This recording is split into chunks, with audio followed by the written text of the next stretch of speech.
ثمامہ بن اثال یمامی کا قبول اسلام 6 ہجری میں امام الانبیاء صلی اللہ تعالی علیہ وسلم نے ایک جماعت کو حضرت محمد بن مسلم رضی اللہ تعالی عنہ کے ساتھ نجد کی جانب روانہ فرمایا بھیجا۔ چنانچہ یہ اصحاب اس علاقے میں پہنچے اور قبیلہ بنی حنیفہ کا ایک شخص جو کہ یمامہ والوں کا سردار تھا، یمامہ نجد کے ایک شہر کا نام ہے، اس کا نام ثمامہ بن اثال تھا، اسے پکڑ کر مدینہ شریف میں لائے، پھر اسے مسجد نبوی شریف کے ستون کے ساتھ باندھ دیا گیا۔ ثمامہ مسجد کے ستون کے ساتھ بدھے ہوئے حضور سرکار دو عالم صلی اللہ تعالی علیہ وسلم کو آتے جاتے اٹھتے بیٹھتے دیکھتے، کھانا پینا بھی وہاں ہی ہوتا اور حاجت کے لیے آپ کو کھول دیا جاتا۔ اس قید میں جو لطف حاصل تھا وہ اہل محبت ہی سمجھ سکتے ہیں۔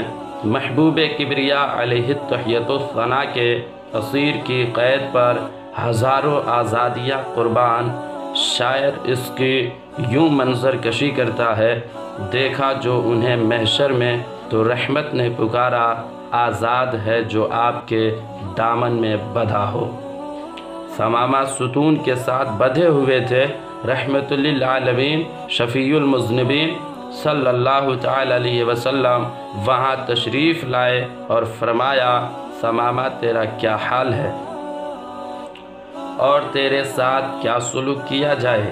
اس نے جواب دیا: میں خیریت سے ہوں، مجھے یہاں کوئی تکلیف نہیں، اگر آپ مجھے قتل کر دیں تو آپ ایک خونی کو ماریں گے، مطلب یہ کہ آپ ایسے شخص کو قتل کریں گے جو واقعی قتل کا مستحق ہے، اور اگر آپ احسان فرمائیں گے، یعنی اگر آپ میری جان بخشی کریں گے تو میں ساری زندگی آپ کا احسان مند رہوں گا، اگر آپ مجھ سے مال چاہیں گے تو آپ جتنا مال طلب کریں گے میں ادا کروں گا۔ اس کے بعد حضور اکرم صلی اللہ تعالی علیہ وسلم وہاں سے تشریف لے گئے۔ جب دوسرا دن ہوا تو یہی سوال فرمایا اور اس نے بھی وہی جواب دیا۔ 3 دن تک آپ یہی ایک سوال فرماتے رہے اور وہ بھی ایک ہی جواب دیتا رہا۔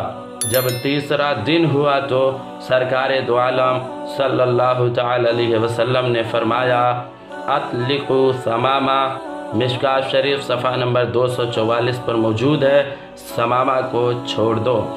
ثمامہ 3 دن تک محبوب کبریا صلی اللہ تعالی علیہ وسلم کے جمال جہاں آرا کا مشاہدہ کرتا رہا اور آپ کے پرتاثیر کلام سے مستفید ہوتا رہا۔ آج جب اسے بغیر کسی سزا کے آزاد کر دیا گیا تو وہ تو زلف رسول کا اسیر ہو چکا تھا، مدینے کے چاند کی ضیاء اس کے دل میں گھر کر چکی تھی اور تاجدار مدینہ کی شفقت سے غلام رسول بن چکا تھا۔ چنانچہ ثمامہ آزاد ہوتے ہی مسجد سے باہر نکلے، قریب ہی ایک باغ تھا، وہاں پانی سے غسل کیا اور پھر واپس مسجد نبوی میں پہنچ کر حضور آقا کریم صلی اللہ تعالی علیہ وسلم کی خدمت اقدس میں حاضر ہو گئے۔ گر کے قدموں پہ وہ قربان ہو گئے، پڑھ لیا کلمہ، مسلمان ہو گئے۔ کلمہ طیبہ پڑھنے کے بعد عرض کرنے لگے: یا رسول اللہ صلی اللہ تعالی علیہ وسلم، آپ سے زیادہ میرے نزدیک کوئی دشمن نہ تھا، مگر آپ کا رخ انور میرے نزدیک سب لوگوں سے زیادہ محبوب ہے۔ میں آپ کے دین کو سب سے برا سمجھتا رہا، لیکن خدا کی قسم اب مجھے آپ کا دین تمام دینوں سے زیادہ پیارا اور محبوب ہے۔ آپ کا شہر مدینہ جو پہلے مجھے ناپسندیدہ تھا، اب مجھے تمام شہروں سے زیادہ پسندیدہ اور محبوب ہے۔ حضرات محترم، جب تک دولت ایمان حاصل نہ تھی، دین مصطفیٰ سے محبت نہ تھی، اور نہ مدینے سے پیار تھا، نہ مدینے والے سے محبت تھی، جب دل نور ایمان سے منور ہو گیا تو محبوب کی ہر شے سے محبت و عقیدت پیدا ہو گئی۔ حضرات محترم، میں عرض کر رہا تھا کہ سید المرسلین رحمت للعالمین صلی اللہ تعالی علیہ وسلم نے فرمایا، شعبان و شہری، شعبان میرا مہینہ ہے، تو اہل محبت نے شعبان کے مہینے کے ساتھ محبت قائم کر لی۔ محبوب کی ہر شے محبوب ہوا کرتی ہے۔ شب برات، حضرات محترم، سید المرسلین صلی اللہ تعالی علیہ وسلم کا محبوب مہینہ شعبان المعظم سارا ہی عظمت و برکت والا ہے۔ ہم اس کو شعبان المعظم سمجھتے اور کہتے ہیں، مگر اس میں ایک رات ایسی بھی ہے جو بڑی برکت والی ہے، جسے شب برات کہا جاتا ہے۔ اس کے بارے میں رب کائنات کا ارشاد مبارک ہے، فیہا یفرق کل امر حکیم، اس میں بانٹ دیا جاتا ہے ہر حکمت والا کام۔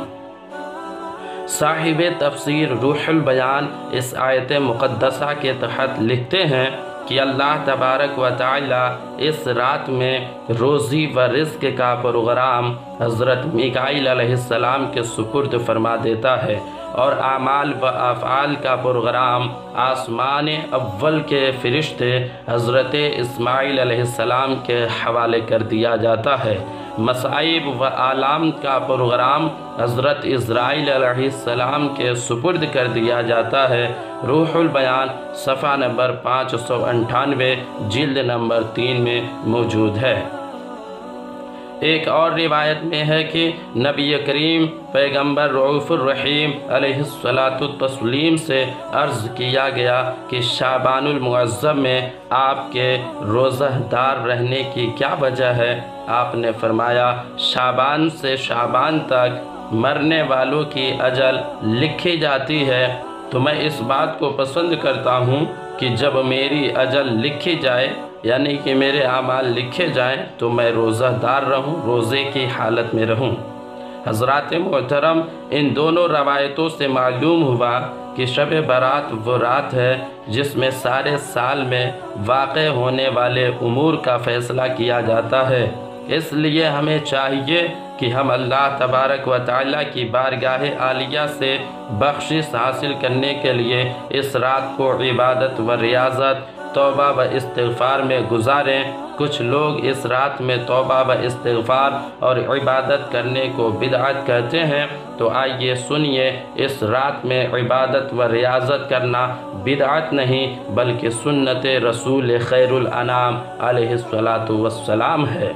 15 شعبان کی رات، شیخ محقق شاہ عبدالحق محدث دہلوی رحمۃ اللہ علیہ اپنی کتاب مدارج النبوہ میں حدیث نقل فرماتے ہیں، ام المومنین محبوب رب العالمین حضرت عائشہ صدیقہ رضی اللہ تعالی عنہ فرماتی ہیں کہ حضرت رسول اکرم صلی اللہ تعالی علیہ وسلم نے 15 شعبان کی رات کو قیام فرمایا، اور پھر اس قدر دراز سجدہ فرمایا، لمبا سجدہ کیا کہ میں یہ گمان کرنے لگی کہ شاید آپ کی روح مبارک پرواز کر گئی ہے۔